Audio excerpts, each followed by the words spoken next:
Hi, welcome back. I feel like I haven't done this in so long, but I'm glad to be here, glad to be back. It was a busy summer, a lot of fun. Got to go to TIFF and Fan Expo, which was great. My first time there, but I'm glad to be here with you guys today. So there's this quote that I grew up hearing, and the quote is "Absolute power corrupts absolutely." And I thought that was a very fitting quote to talk about in today's video. But actually, in doing research for this video, I did a bit of a deep dive into that quote because I realized I actually don't know where it comes from. So here is a bit of a history lesson. So that quote, "Absolute power corrupts absolutely," is by a historian called John Dalberg Acton, and it is from an 1887 letter he wrote to Archbishop Mandel Creighton, who was also a historian, but who focused more on the papacy, that is, the Catholic Church and the Pope. Acton had reviewed what was part of Creighton's book that was called History of the Papacy During the Period of Reformation. The Reformation was a part of the church history where the Catholic Church split and Protestant Church was born. So Acton reviewed this, and Acton called Creighton out on something that both men disagreed on. Creighton thought that popes of that generation, of that time, should not be judged too harshly on their actions because they're from a different time, they have different morals. But Acton thought that Creighton had sanitized their actions too much, and that Creighton had done this presumably because they were influential figures. And from reading Acton's letter, it seems like Acton is also calling Creighton out on some sort of favoritism or hypocrisy that he displays. I'm actually going to link the letter in the description box because it's interesting, so if you want to read it, it's a lot of old English. But here is the letter in part. Acton says, "I cannot accept your canon that we are to judge Pope and King unlike other men, with a favorable presumption that they did no wrong." He goes on to say, "Power tends to corrupt, and absolute power corrupts absolutely. Great men are almost always bad men, even when they exercise influence and not authority. Still more when you superadd the tendency of the certainty of corruption by authority." That all rhymed. But it's saying that anybody who gets power, who gets authority, is sure to be corrupted. And he's saying even if they're not in positions of authority, like officially, even if they just have influence, they are still bound to be corrupted. But then he's saying, now imagine if you also add on the fact that they do have official authority, then for sure, they are going to be corrupted. He goes on to say, "There is no worse heresy than that the office sanctifies the holder of it." So basically, just because someone is in a holy office or a good office doesn't mean that they are a good or a holy person. They can still be bad, prone to mistakes, prone to corruption. Then later on, he gives examples of this. He says, "You would hang a man of no position like Ravaillac, who I just found out assassinated King Henry IV of France." And he continues, "So you would hang a man of no position like Ravaillac, but if what one hears is true, then Elizabeth asked the jailer to murder Mary, and William III ordered his Scots minister to extirpate a clan. Here are the greater names coupled with the greater crimes. You would spare these criminals for some mysterious reason. I would hang them, higher than Haman, for reasons of quite obvious justice, and still more, still higher, for the sake of historical science." That was a lot of words. But he basically explains his point. You see someone who has no authority, no influence, they commit a crime, and you are quick to judge them, quick to punish them. But then if someone who does have authority, say a king or a queen, or a pope or a leader, and they do a crime equal to or even worse than what was committed by that person, you are quick to let them go. And he's basically calling this out, that is not right. Acton wants historians' account of history to be fair. That's what he's telling Creighton in his letters. That if someone does something bad, let us say as historians that they did something bad, even if they are influential people, even if we like them, even if they had power. And in fact, Acton pushes further. He's saying that these people should be held to a higher standard and should be dealt with more strictly because they are influential. So, in the middle of his letters, he's talking about history, he's talking about religion. He says that, quote, absolute power corrupts absolutely.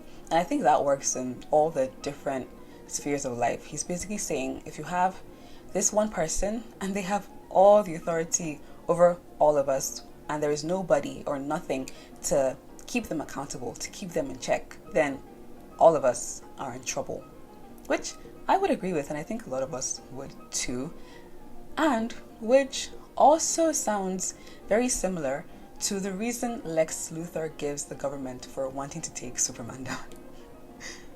That's my segue. Superman 2025 is the latest take on the character of Superman, which is the most popular comic book hero, but also it has become such an icon of American culture at this point. This Superman 2025 was directed by James Gunn, who directed and wrote my favorite film of all time, Scooby-Doo 2, Monsters Unleashed. I won't even lie to you, watching Superman felt a lot like watching Scooby-Doo 2.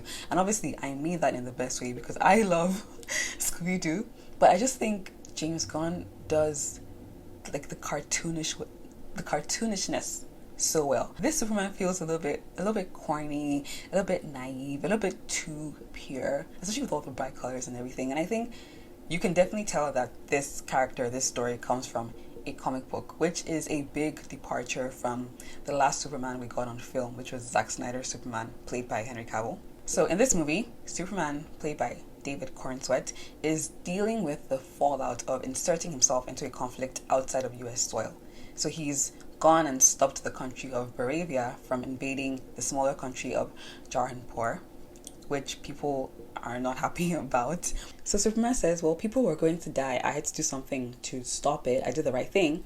And the US government says, well, Baravia are our allies. Now you have gone against them and you have interrupted the relationship between our two countries. Then in comes Lex, played by Nicholas Hoult, with his reasoning. Oh, this man is too powerful. First of all, he's not even a man. He's an alien. This alien is too powerful for us. And how can we let an alien from a different planet have so much power over us with nothing to keep him accountable, to keep him in check? We have to make him answer to us. This is Lex's reasoning. But later on, obviously, in the movie, we find out that Lex has his own other reasons for wanting to take Superman down, and he doesn't actually care about the citizens and their freedoms, which, if you know anything about the character of Lex Luthor, this isn't a surprise. But I wanted to explore this idea that absolute power corrupts absolutely, and even just what our ideas of power are, and why this specific Superman movie caused such a stir with the public. Okay, I don't actually want to compare Snyder's Superman to Gunn's Superman, even though I'm about to that kind of in this video, but just because I think even though I have my own preference, I don't think that one of either characters is better than the other. I think they're both different interpretations of the character of Superman, and I think they both hold a significant place in our general culture. Like where they are is fine. So I don't want to pit them against each other. But I do think they reveal something interesting about what we think of power.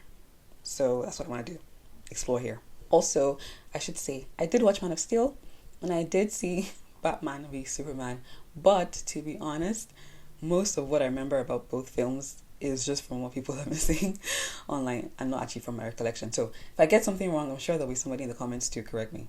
After I saw this Superman movie, I was very, very fascinated by just the reaction to him and to the film and to the way different people were talking about it and about him. And so I watched a lot of YouTube videos just out of interest. It was very interesting to see.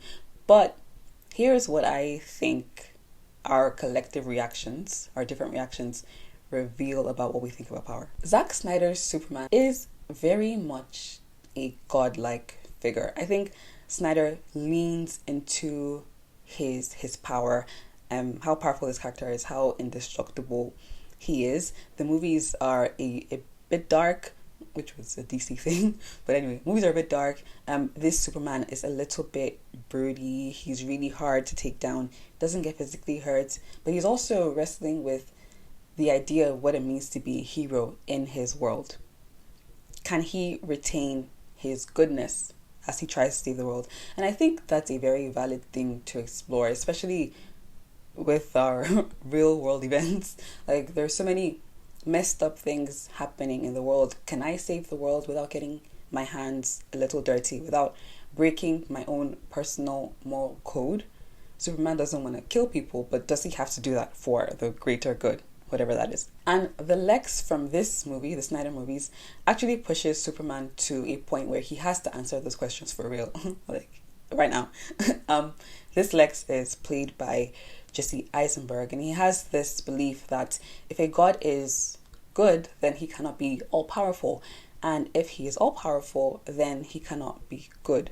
Which is something that personally I've even had to be unpacking in my own life as someone who exists in this world and believes in the existence of an all-powerful good God. Like, what does that mean? But it is interesting, going back to the quotes, that absolute power corrupts absolutely. Because reading it, it seems like Acton, he's not saying maybe. Like, he says power tends to corrupt, but then he says absolute power corrupts absolutely. Like, he's saying this for sure. Like, he's saying, pick anybody on the planet right now and give them all the power in the world, all the authority in the world. They are going to make selfish decisions. They are going to do things that cause other people to be hurt. Like, this is for sure. Which, I don't know, Chad, do we agree? Like, I feel like I lean more towards yes, because I think that people are prone to mistakes. Even if we don't intentionally want to hurt other people, we just do sometimes. But then also, like, every single person on the planet, I don't know, maybe there's some really, really good people, I don't know. So I can't say for sure. But also, I don't want to find out. So this is why we have to have checks in place for people who are in authority. We have to have other people to keep them accountable too, because we know that human beings are prone to mistakes, and this is something that we should keep. I think it's also why, maybe especially now, I don't know, but definitely in our society, it's hard to trust people. I think we find it hard to give people power or authority or influence over us, even in things like relationships, because I feel like to some extent we are doing that. We are giving other people influence over us. We're giving them a say in our lives, and doing that is scary because there's this thing in the back of our minds that's like, this person could hurt me. Like, it will be naive to not think that we are human beings. This is something that we have to consider in all our relationships, the way we show up and exist in life. But while Snyder's Superman focuses a lot on his godness and how powerful he is, Gunn's Superman focuses on the man in Superman, and specifically how he can get weak and does get weak. I feel like there's not a lot of things that can take Superman out, but James Gunn throws everything, all of them, at him in this movie. We see him beat up and vulnerable and low so many times in this film. Like, there are times where I think watching it, I didn't even realize, like, this is Superman. He's supposed to be almost indestructible. It felt like just a guy who happened to have powers and wanted to do the right thing, you know? And I know a lot of people didn't like that Gunn presented him in this way, which I will get to. And again, he's just so good, like almost cartoonishly so. He feels very much Boy Scout. I love all living things. I just want to help people and I want to do the right thing. And I just so happen to also be able to fly and shoot lasers out of my eyes, and I'm crazy fast and have crazy physical strength. And I watched this podcast, the Crazy Stupid Podcast. Esther from the Crazy Stupid Podcast, she said this quote, which I think she found in the comments section of Jamal Burkmar's TikTok. And I'm going to link the video and the TikTok below because they're both so insightful. And especially the TikTok, I think Jamal says things that I'm about to say, but just so pointedly. So go check them out. But I heard this from Esther from the Crazy Stupid Podcast. And she said that she saw that Superman is a firefighter and not a cop. And I think I saw other people agreeing with that. I think that captures Superman very well, where he is not necessarily an enforcer. He shows a lot of of restraint and how he chooses to use force and how he chooses to help people and save people. But because of how much restraint he shows to some people, that makes him look not as powerful. And I think that's interesting. So from politicians to other world leaders to parents to countries as they exist geopolitically and even to men, and I say that specifically, I'll get into that, it seems like our idea of power is now linked to force. Specifically, how much force we can use on our opponents, how much damage we can do to our opponents. And is there a place for that? Sure, I guess in some contexts. I think it's fun to watch bad guys get beat up in movies, but if you think about that in some other contexts, it's really messed up, because why is having authority over your children or over citizens, or in some contexts over your partners, why does that equate to how much force you can use on them, you're allowed to use on them, you're able to use on them? Why is that something that we think of? Even people you disagree with, people that are your opponents, why is force the thing that we go to show how much power we have? And I mentioned men specifically because we've been in this age, in this time of talking about masculinity and what is healthy masculinity and what is toxic masculinity. And I think that there are certain men who prefer Snyder's version of Superman because of this image of indestructibility he portrays. He is a big, strong man, and there's nothing wrong with a big, strong man. What I find interesting is that James Gunn's Superman is also a big, strong man, but because of how many times we see him get beat up, how vulnerable we see him, how many times we see him be weak, and I mean just physically, then certain men do not want to see themselves in that. They do not want to see that as a representation of masculinity or of power. Which, by the way, I think it's weird. I think that's weird because you're a human being, realistically, you are not Superman. Realistically, you cannot fly. You don't have crazy strength. You are not indestructible. So realistically, the guy who is down, who's a bit weak, who needs help, is more relatable to you. I think it's the same way people felt about Prince Eric when the new Little Mermaid came out with Halle Bailey. And I know that movie had its own conversations around it, but specifically about Eric, I know that there were people who were not happy that Ariel is the one who kills Ursula in the new movie, whereas in the original, Eric kills Ursula. And I know that there were some arguments that I understood. People were saying, well, when Eric killed Ursula in the first movie, it showed King Triton that this is a guy who can, who cares about his daughter, who can take care of his daughter, and I can get behind that. But there were some people who felt then that this new movie was trying to make Ariel look stronger by making Eric look weaker, which I didn't see at all. Because first of all, in my mind, I was like, Ariel and Ursula are the ones that have beef. This is their fight. So Ariel killing her wasn't a big deal to me. But also, I do not think that the new Little Mermaid portrays Eric as a weak character. The movie shows repeatedly that Eric is the kind of guy who would get his hands dirty with people who are his subjects. Realistically, he's their prince.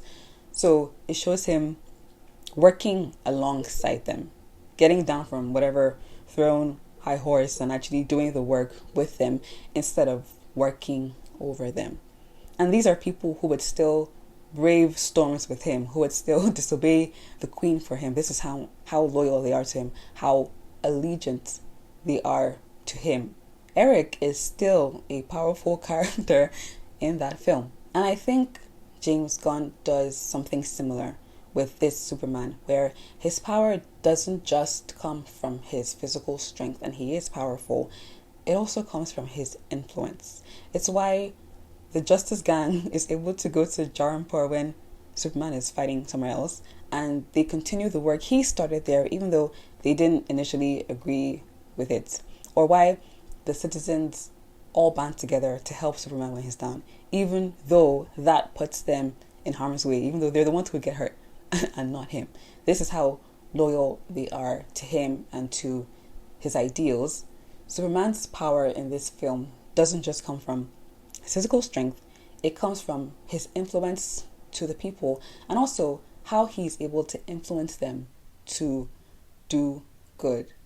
And I know that maybe in our day that idea of power is weird to it's weird to us. Like you know, I don't know if you guys watch The Flash. I love The Flash. But like later on, it got to a point people were like, oh, it's giving like Power Rangers. Like how at the end, instead of like them to fight, like the Flash will come and be like, you don't have to do this. This isn't you. And like he always like talks the villain out of being evil.